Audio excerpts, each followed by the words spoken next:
He's not going to be here week 1. He might be here through camp, but he's not going to be here week 1.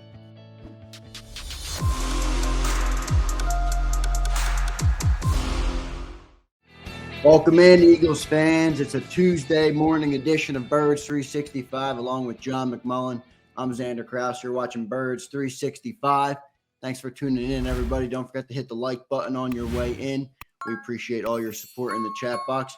Johnny Mac, another day, another cornerback is coming to Philadelphia. Cornerback Sean Stevens is on his way in. One of the tryout guys for rookie camp. So I'll get to you, get your first reaction on that and what is now seemingly a crowded cornerback room. I never thought we would say that last season or coming out of last season, but boy, they got a lot of bodies in that cornerback room. What's your first takeaway on Sean Stevens? And did you see anything from Sean Stevens that stuck out to you at rookie camp? No. And again, I can't say enough. We're in there for 10 or 15 minutes. Yeah, so, not much time. And the cornerbacks are on the other side of the field. So, we got to see the receivers up close.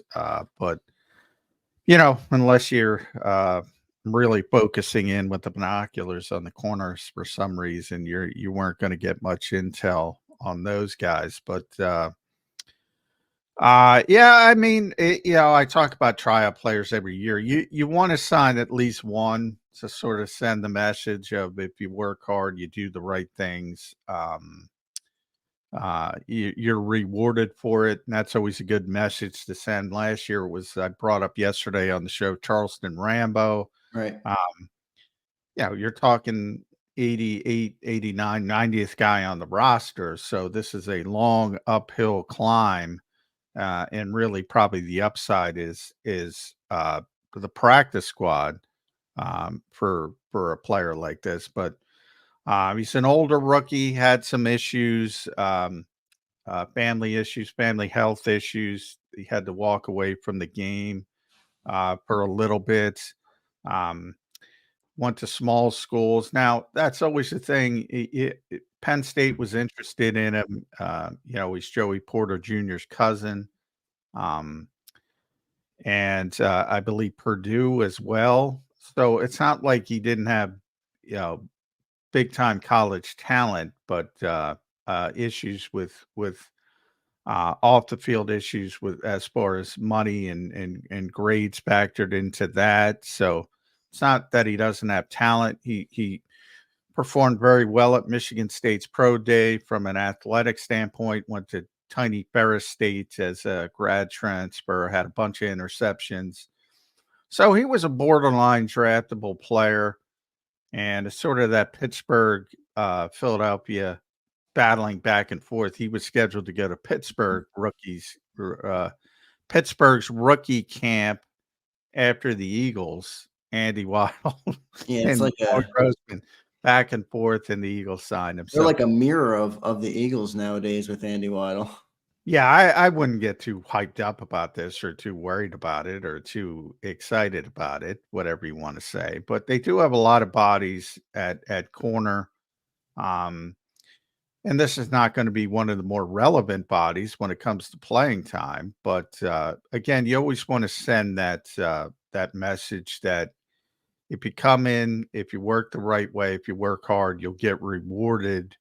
And who knows where it can go from here. I remember last year I was talking to Nick Sirianni about these guys are only here for 2 days. How can they even open the coach's eyes? And he went on, as he typically does, he went on a bit of a tangent, and he said, just don't miss Adam Thielen. Because Adam was a rookie tryout player way back in the day. And slowly made his opened eyes and slowly turned into at the height of his career, tremendous player, Pro Bowl level receiver. And that's what he said. Just don't miss Adam Thielen. But the reality is Adam Thielen's probably not there. So, but you never know.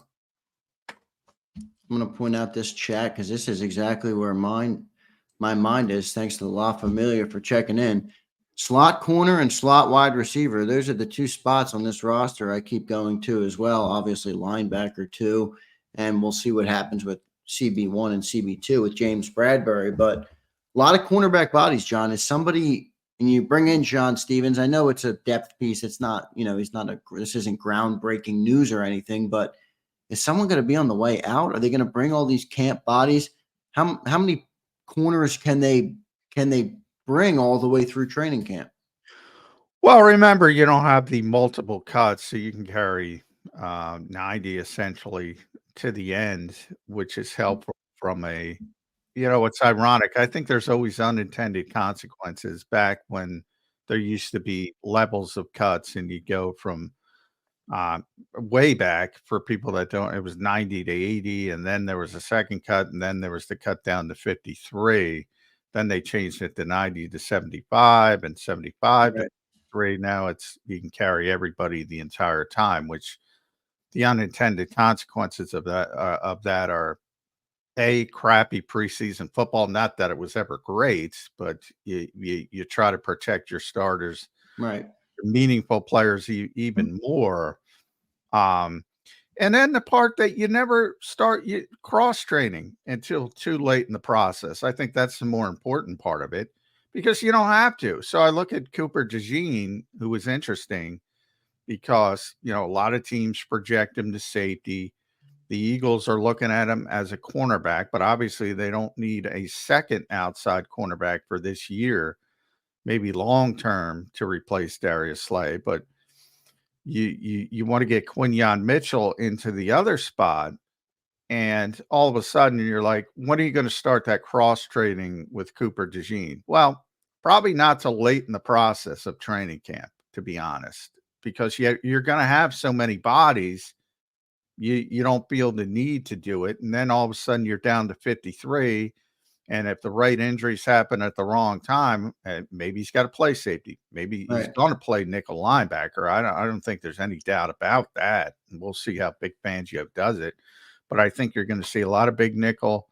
And we'll see how quickly he gets involved in that cross training. As far as how many bodies they want to keep at corner, yeah, I mean, well, it starts with James Bradberry. I mean, how far are they going to go with this? He's obviously not going to be here. I don't care what they say. Yeah. I think Um, they're going to move on from Bradberry. well, but they don't have to from the standpoint of they could wait it out and go to training camp and cross their fingers that there's an injury somewhere else and that increases his value and you get something back in a trade. So you can take it all the way up to the cut of 53 if you Right. want. Right. There's nothing to prevent the Eagles from doing that. So that starts, how long are you going to carry that? Um, try to say, hey, he's part of the process. I mean, it's not going to make James happy. So you got to factor that into it. There's real world human effects to that kind of strategy. It's not a video game. You're dealing with human beings. He knows he's out. How far do you want to take it? Now he's a very good guy. He's very professional. So that probably works against him. And then you have guys like Zach McPherson who've been here for a long time. Even Mario Goodrich, writing's probably on the wall for those guys as well. But you're not going to cut them. So, I mean, you have no issues. 90-man roster. You Yeah. can With that carry as deep. many as you want. Yeah. So they're going to have a look at everybody. John, is it unrealistic for me to be thinking maybe they will go into this season and be fine to have Cooper DeJean in a backup role? Just because I'm thinking about the outside corners. Let's just say for a second they do move on from James Bradberry. You have Slay and you have Mitchell for your outside corners. You do have Avante Maddox and Isaiah Rogers back to play slot corner. You have CJ Gardner Johnson and Reed Blankenship at safeties. Maybe they'll keep Cooper DeJean for outside corner and just keep him as a depth piece, get him acclimated to the NFL and not rush that process. That's not far fetched, is it? It's not far-fetched, but I do think they want him on the field because they really like him. So I think they're going to try to, as I said, and we'll see how this unfolds. But my guess is You're going to see a lot of big nickel, as what it's described, which is essentially three safeties with that third safety Right. essentially playing that second linebacker spot. And I think that's going to be Cooper's role early in So the big season. nickel means there's one linebacker on the field. Yeah. Yeah. Um, and that would be Nakobe in theory if he's healthy. Right. And then you're very undersized, so that's part of it. But nobody, that's the modern NFL, and nobody has shown, well, not all that many people, especially early in the season, have shown the affinity for taking advantage of those types of situations by running the football. So the goal is to get a bunch of coverage people on the field in obvious passing situations. We're not Yeah, talking right. about 3rd and 2 or Right. but if it's 3rd and 7 plus, you want as many coverage people on the field. I think that's going to be Cooper's role. Um, I think that would have been Sidney Brown's role when he comes back had they not drafted Cooper. Um, so they have a lot of options as far as that goes as well. In corner, I mean, Isaiah Rodgers, right now, I project him outside again because they have a bunch of bodies now. And Right. Avante, until Avante gets hurt, Tyler Hall, they signed. As I mentioned, Zach McPherson, they moved inside. He'll be back. Mario Goodrich is an inside player. Stevens is probably going to be an inside player. They got a lot of bodies. So right now, I would project Isaiah Rodgers to be outside. And they have a lot of bodies outside with Kaylee Ringo. People are already forgetting about him. I think he's a Yeah. big time prospect. Eli Ricks, Josh Jobe, Isaiah Rodgers. They're Lot of not players. going. They're going to cut NFL level corners that are going to be playing in this league somewhere else. That's how quickly it's gone from an issue to having pretty decent depth at cornerback. Yeah, and I think Ringo and Ricks are probably the two. I don't want to call them blue chip, but the two younger guys that they probably have high hopes for.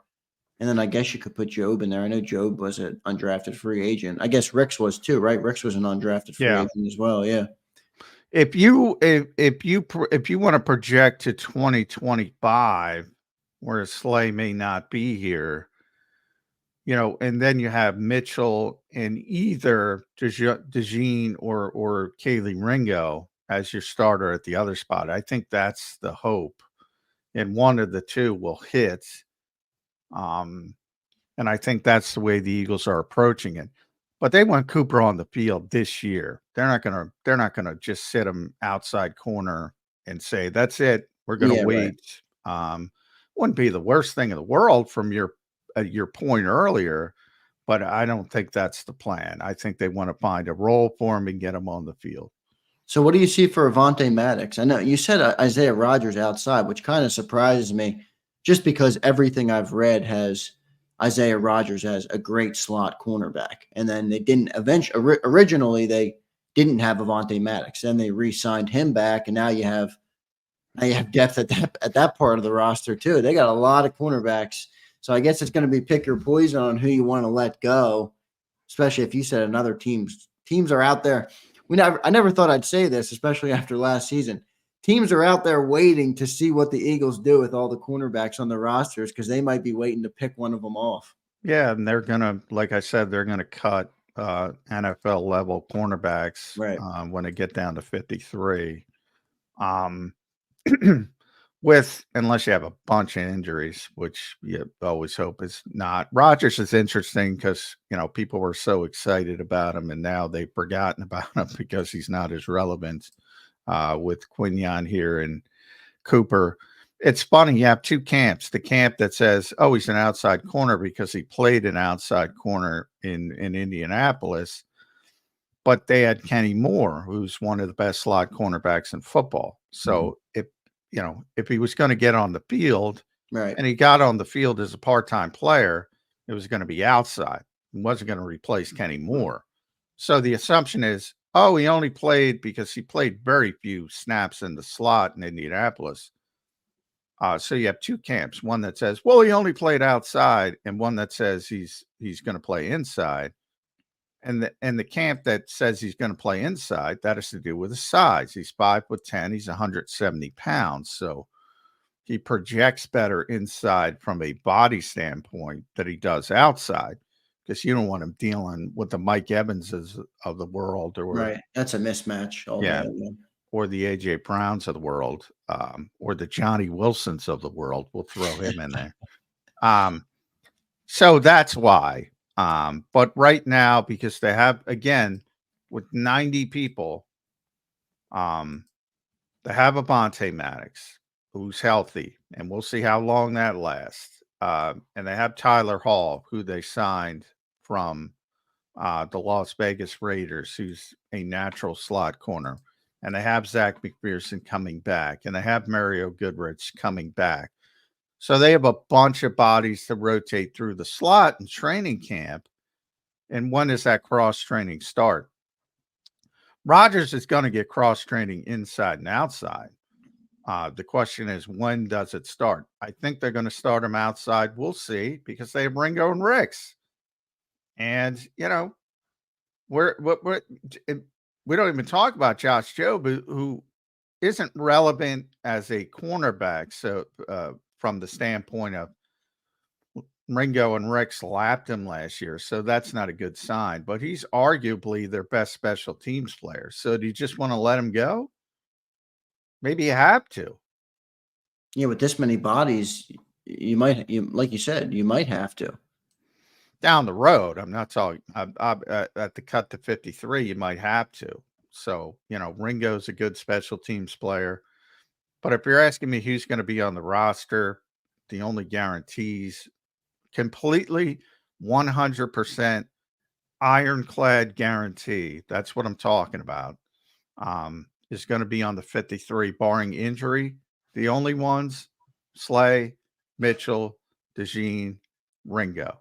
Everybody else, even Avonte Maddox, there's a path that it doesn't work out for them. So as many So I'm bodies talking as they've added. 100% when I say that. Right. Slay, Mitchell, DeJean, Ringo. That's it. And that includes Rodgers and Ricks and Maddox, because they have so many bodies. And if Maddox gets hurt, obviously, if Avonte's healthy, he's going to be there. He's too good of a player. We've already seen it. Eli Ricks, if he has a bad camp, they can cut him. Isaiah Rodgers, after a year off, if he has a bad camp, they can cut him. Josh Jobe, if everybody has a good camp, all he can do is play special teams. He's not going to help you. They could cut him. Zach McPherson, I would say, is more likely to be cut than be back, unfortunately. Great guy. Wish him best of luck.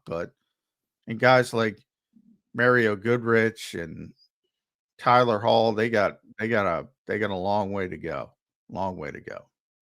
As many bodies as they have, there still is a lot of hope. I know Howie always says hope is not a strategy, but you need some of these guys to step up. These are not all proven players we're talking about. It's a lot of bodies, but they're not all proven players. No, well, young players by definition aren't proven. No, never. The only proven players are Slay and Bradberry and Maddox. And but for that reason, that's why, as much as I think they're going to move on from Bradberry, I think they will at least consider keeping him around depending on how the others look. He's not going to be here week one. He might be here through camp, but he's not going to be here week one. He can't help on special teams. You don't carry veteran corners who can't help on special teams as backups. Either he's a starter or he's gone, and he's not going to be a starter. So you can do the math. Deep cornerback room for the Philadelphia Eagles all of a sudden. Maybe not deep with talent, some talent, but a lot of bodies, that's for sure. So we'll talk about all that. Coming up next on Birds 365 is Ed Kratz, John's co-patriot at SI.com, does great work there. Read all his work at SI, as well as John McMullen's. And then later on in hour number 2, Scott Grayson from Fox 29. So 2 good guest plans from you today. And then in our segment later with Johnny Mack, I want to talk about his article on Ainias Smith, Eagles 5th-round draft pick this year. Or was he a 4th-round pick? He might have been a 4th-round pick. He's 5th rounder. 5th round. He was 5th round, one of those 3 5th-round picks they got. So we'll talk about Anaya Smith. But coming up next, Ed Kratz from SI.com joining us here on Birds 365. Thanks, everybody, for tuning in. Stay locked in, and we'll be back with Ed Kratz. If you missed any of today's show on the JAKIB Media channel, listen to the podcast on your way home. Available on YouTube, Apple, and Spotify.